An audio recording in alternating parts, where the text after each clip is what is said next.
eu me permito quebrar o protocolo para registrar algo que me parece de fundamental importância a respeito de notícias que surgem aqui ou ali, relacionadas essas notícias a uma possível desatenção, a uma possível desobediência, a uma possível resistência deste Tribunal Superior do Trabalho e também, de certa forma, aos juízes do trabalho brasileiros com relação à jurisprudência sedimentada do Supremo Tribunal Federal.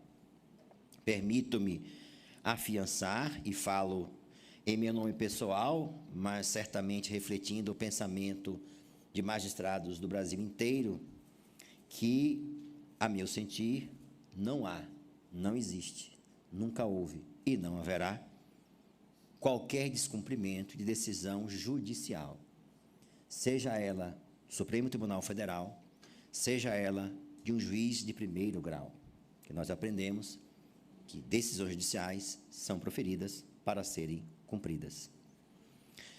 Mas também é importante salientar que no sistema judicial brasileiro, plasmado desde a Constituição de 1988, existem competências constitucionalmente asseguradas aos órgãos componentes do Poder Judiciário brasileiro.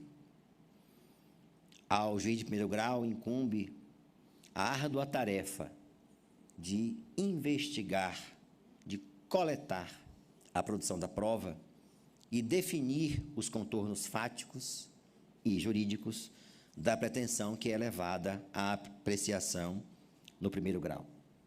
É um trabalho solitário, em que o juiz se debruça sobre a prova produzida e tem a difícil e árdua tarefa de tentar delinear os contornos fáticos da pretensão trazida à sua apreciação e, na sua concepção individual, estabelecer a primeira compreensão da solução emprestada à causa.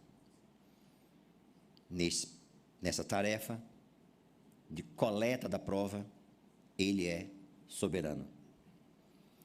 Ao Tribunal de Segundo Grau, e neste caso aos Tribunais Regionais do Trabalho, cabe a relevante tarefa de estabelecer a última palavra em torno dos contornos fáticos probatórios sobre os quais a causa versa.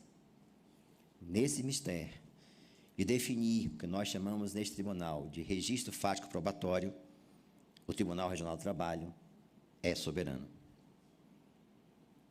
A este Tribunal Superior do Trabalho incumbe, por delegação constitucional, estabelecer a última palavra na interpretação do direito infraconstitucional. E, nesta tarefa, ele é soberano. E ao Supremo Tribunal Federal cabe a última e relevantíssima tarefa de estabelecer a interpretação final da nossa Constituição. E, nesse mistério, ele é soberano.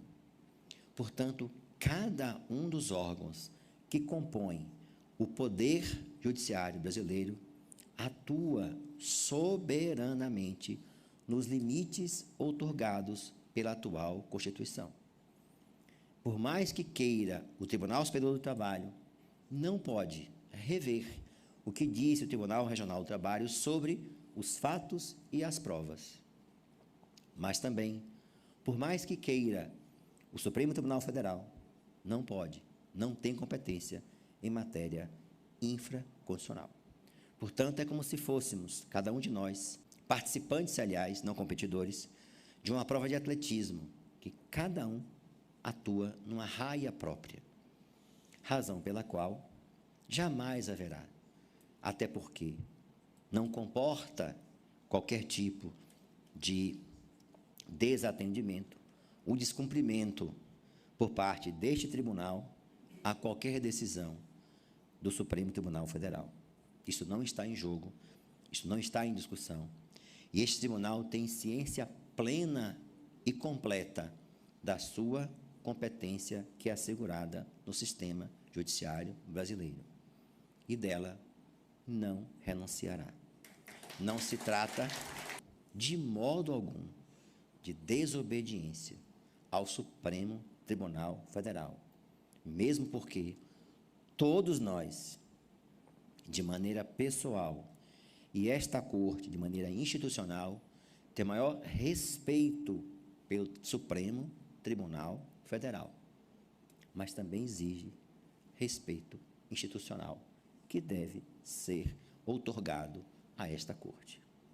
Portanto, me permita fazer esta observação, que muitas vezes, quando o Supremo Tribunal Federal admite em precedente, como assim o fez na ADI 4322, que é possível haver, em caso de fraude, o reconhecimento da relação de emprego, e quando o juiz do trabalho reconhece que houve fraude, está julgando nos limites da sua competência, sem desobedecer, mas, ao contrário, aplicando estritamente o que decidiu o Supremo Tribunal Federal, em voto dos seus 11 ministros, no julgamento da ADI 4.322, assim como assim o fez em outros julgamentos de igual importância.